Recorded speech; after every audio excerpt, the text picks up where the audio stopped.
Hey YouTube, how is everyone doing today? I hope everyone's doing great, but I have to admit, I really didn't know where to start this video. The last video that I posted was on improving my sleep, and I'll get to that in just a minute, but the last couple of weeks have been a bit of a roller coaster. I had to say goodbye to my dog of 15 years, and even though it wasn't a shock, I still had to take the time to grieve and do the things that I needed to do to get through my new normal. Just felt really weird not having a dog around after 15 years of having one, walking with one, playing with one. So don't get me wrong, I love my cat, but there are certain things that you do with the dog that you can't do with a cat, and vice versa. And just like having a dog changes your lifestyle, not having one changes your lifestyle. And when you have to reconcile those changes with losing your fur baby, it's really hard. But I didn't feel totally ready to commit to another dog yet either, so instead I decided to sign up to be a foster to dogs who are looking for their forever home. So for the last couple of weeks, I've been settling in with my new foster, and she is just so sweet and so lovable, and she's just an oversized puppy. She's not a puppy, but she acts like one. But between losing one and getting another one, I have been pretty busy, and sitting down to film a video has not been at the top of my priority list. But that doesn't mean that I've forgotten about my sleep improvement challenge. Is that what I called it? Anyway, I'm actually kind of glad that it has been a few weeks, because I really didn't see changing or improving my sleep habits to happen overnight or in the span of a week or even 2 weeks. So I have had some time to try different techniques to improve different aspects of my sleep, and I think now is a great time for a follow-up on that video. Okay, so first thing that I had to tackle was the tossing and turning so that I would be asleep relatively soon after I decided that it was time to go to bed. Because the first thing that I was trying to figure out was how much sleep I needed by what time I was waking up at, depending on what time I went to bed at. At this point, it was not my goal to go to bed at a particular time or to wake up at a specific time, because it's really hard to determine that if you don't even know how much sleep you need. Like, if I want to be up at 8 a.m., do I need to go to bed by 1 a.m., midnight, or 11 p.m.?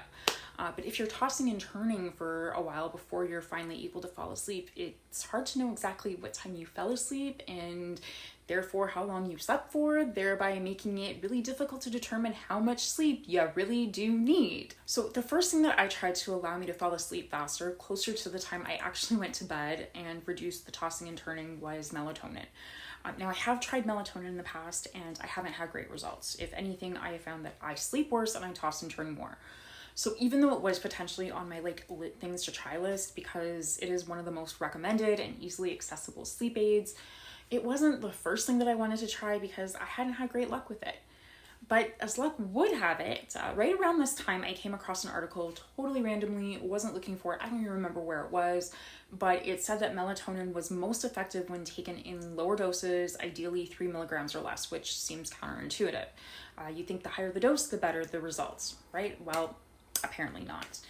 And that's exactly what I had done in the past when I had tried melatonin. I had taken the highest dose I could find.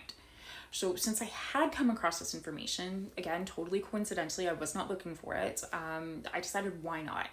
Why not take the lowest dose that I could find and see what happens? So I found a 1 milligram dose, and I took it about an hour and a half before my planned bedtime, and it seemed to work. I didn't toss and turn, I managed to fall asleep pretty shortly after going to bed, and I stayed asleep. So if you have found that melatonin hasn't worked for you, maybe try a lower dose and see if that works. I will link some information on the lower dosages in the description if you are interested to read it for yourself, as well as the link to the one that I've been taking. So I took the melatonin for a couple of days consistently, and I do think it helped to regulate my sleep cycle, where before it was all over the place. I took it about the same time every night, so I wound up falling asleep about the same time every night, and after a few days, I started to feel tired at that time without it. So once I just started to naturally fall asleep at that time, I found that I was consistently waking up after 8.5 to 9 hours of sleep a night. So I guess while I could get by on 8.5 hours of sleep, ideally I want to shoot for 9.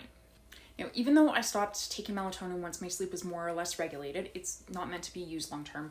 There were, and still are, times that I had difficulty sleeping due to anxiety. And the thing is, while melatonin might eventually help me sleep, it's not going to do anything to lessen or reduce the anxiety. And since that was keeping me awake or making it hard to sleep, I thought the best chance for sleep I had was to take something that is calming or can potentially reduce anxiety. So that's when I decided to try some CBD. I do take CBD oil and I have tried the gummies, and the way I kind of describe it to anyone who asks how it helps with my anxiety is that I don't notice anything negative from it, but I also don't notice immediate results. So what I mean by that is that if I'm having a moment of high anxiety, I can't just take a gummy and expect to feel calm and chill. It doesn't work for me that way, even though others have had different results. But I've also tried to go like very low or no THC. That's the psychoactive chemical that gives you that high feeling. CBD doesn't do that. And I don't like feeling high, especially if I am like wanting to take it somewhere where I can't or shouldn't be under the influence.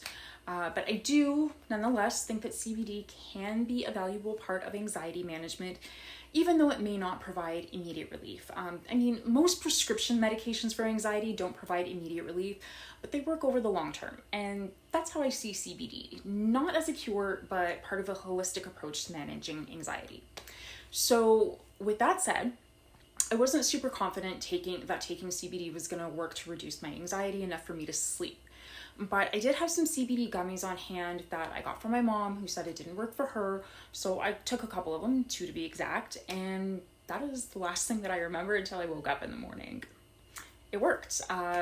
I've since taken it a few more times when my anxiety is making it hard to sleep, or just when I'm having a hard time winding down enough to sleep, and it's worked well and quickly every time.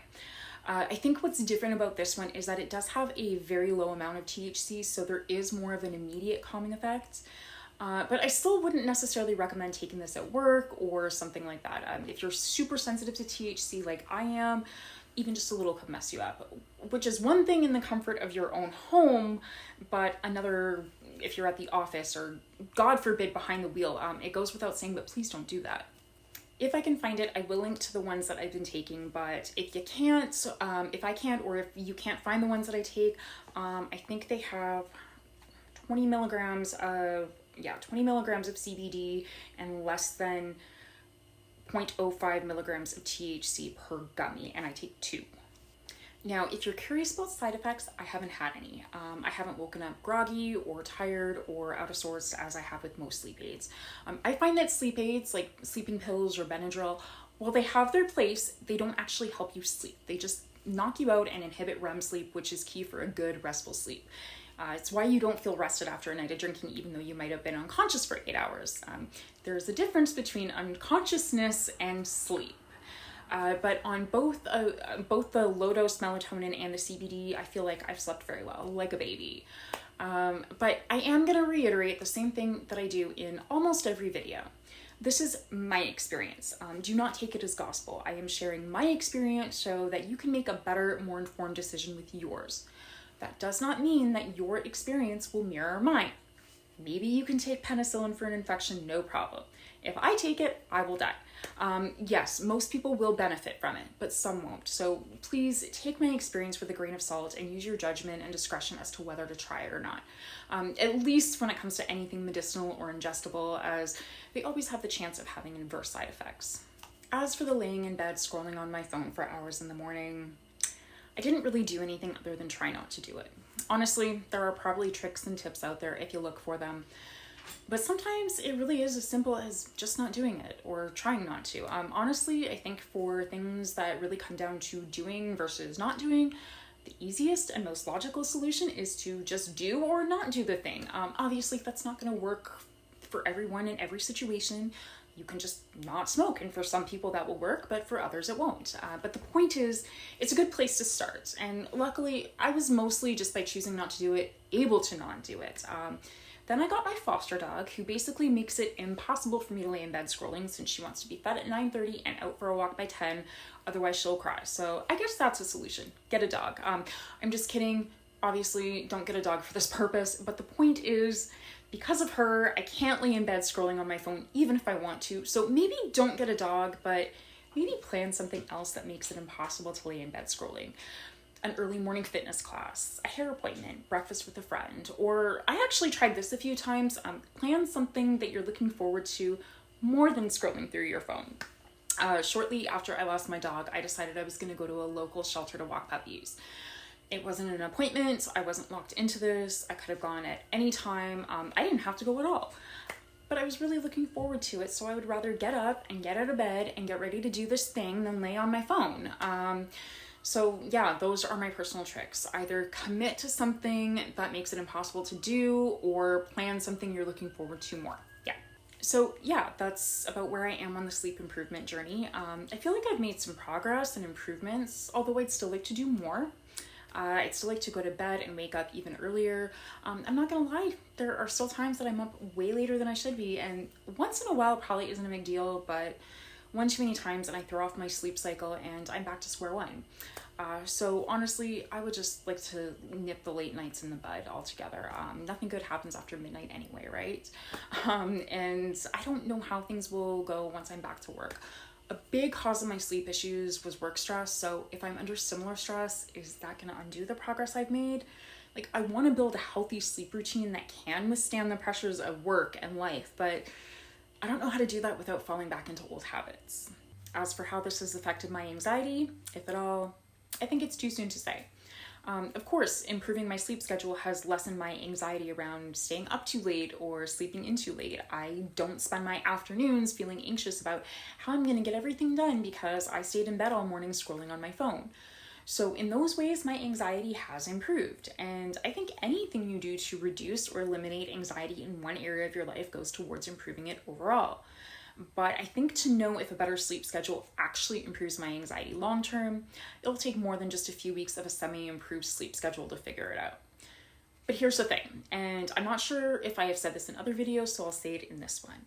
Unless your anxiety is due to one thing, changing one thing isn't going to magically reduce or eliminate your anxiety. Like, maybe improving my sleep will have a positive effect on my anxiety, but if that's all I do, I don't think it'll be measurable. If all I do is change my sleep habits while everything else stays the same, I don't think I'll see an improvement. So with that said, if I continue to make positive changes and improvements in my life in the hopes of managing my anxiety, am I going to be able to look back a year from now and say unequivocally that improving my sleep habits improved my anxiety? Probably not.